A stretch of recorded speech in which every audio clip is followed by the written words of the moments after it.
bibliophiles. I know that I haven't put anything on this channel for like a year, but I was really busy last year and I just didn't get a chance to upload anything because I started my first year of my creative writing degree and it was just a lot of work and stuff. Okay, so for the first video of this year, and I should hopefully continue uploading videos this year, but for this first video it will be the best books that I read in 2016. There were quite a few of them, but that's not a bad thing. In no particular order, my best books of 2016, starting with Heartless by Marissa Meyer. I love the Lunar Chronicles and basically everything that Marissa Meyer has written has been completely wonderful, and her take on fairy tales has just always been lovely and twisted, and just it's a really good retelling. So this is a retelling, if you didn't already know, of Alice in Wonderland with the Red Queen, and it's just spectacular.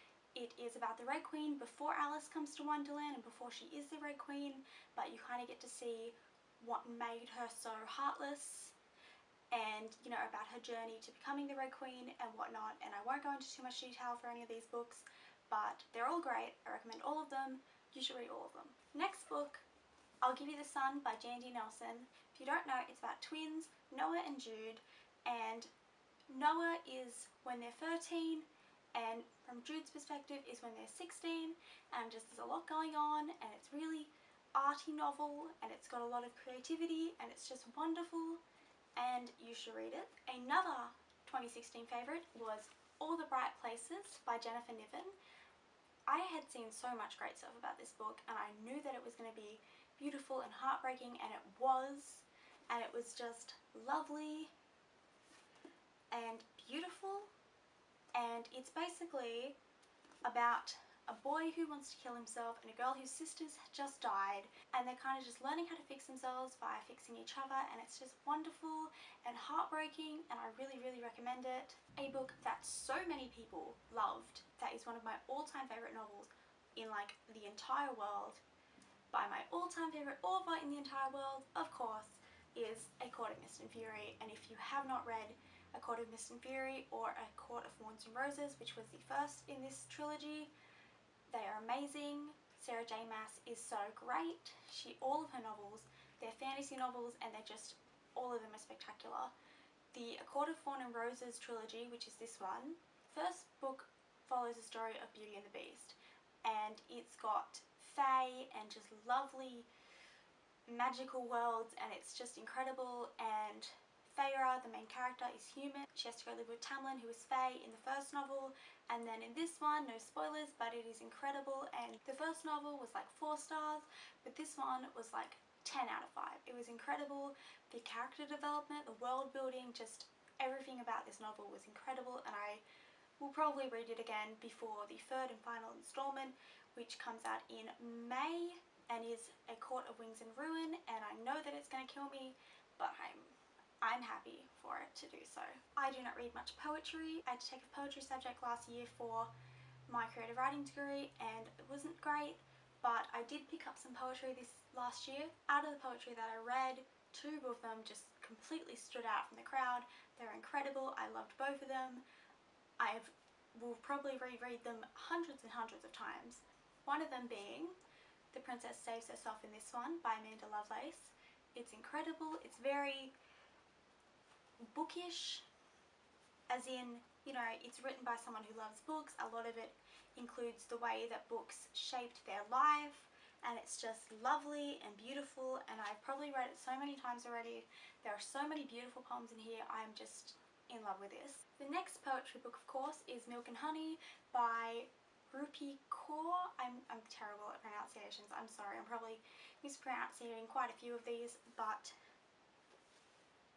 Milk and Honey, and it is incredible, and it's in 4 parts, which is the hurting, the loving, the breaking, and the healing, and it has little drawings and whatnot in it as well, and it's just beautiful. And I've read this a fair few times now, and it's just, both of these books are poetry that you read it and you just want to reread it 100 times because there's just so many good poems in them that you just love.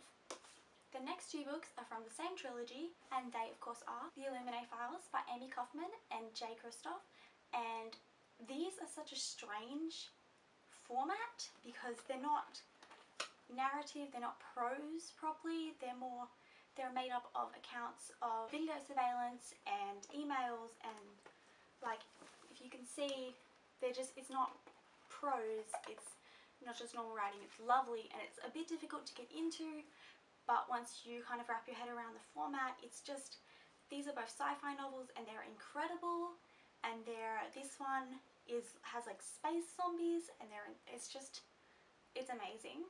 And of course, Gemina, which is also just completely incredible, and it's made up the same format with the emails and the surveillance cameras and just no prose, and it's incredible. I've already said that, but it is, and I cannot recommend these enough.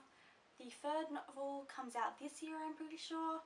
I don't think we have a title for that yet or a date, but I know that it will be incredible because these have both been incredible, and I'm very looking forward to it. The rest of the novels that I really loved aren't fantasy, but they were still just really, really incredible, and I thought that they addressed some really important issues. The next one is All the Rage by Courtney, and I did see this book around quite a lot, and it's just really incredible. This book and the next book, they both cover some kind of difficult content. They both involve cases of rape, where in this one it's the main character who was raped, whereas the next one it was someone else that was raped, and it was just a really good insight, and it really puts you in the mind of like the way that society treats these people, and it's just an incredible read. And of course it's not just about that, there's a missing girl, and it's just a great read, and I really, really recommend it. The writing is wonderful. The next book is What We Saw by Hartzler, and it is also about rape, but it isn't the main character who was raped, it was more someone in their community was raped, and there's a whole lot of media attention because it was one of the really popular jock guys, and it's a really kind of opposite from All the Rage because you get to see an outsider's perspective rather than a really close perspective, and it's just also really incredible, and they're both really great books, and they're really eye-opening, and you should probably read all of them. The next and final 3 books of my best books of 2016 I do not have in paperback or hardcover or like a physical copy, because when I bought them they were only available as online books, and I got them just as PDFs, and they are the All for the Game trilogy, which are incredible, and they're not fantasy, they're kind of like murder, thriller, suspense, I don't really know what they are.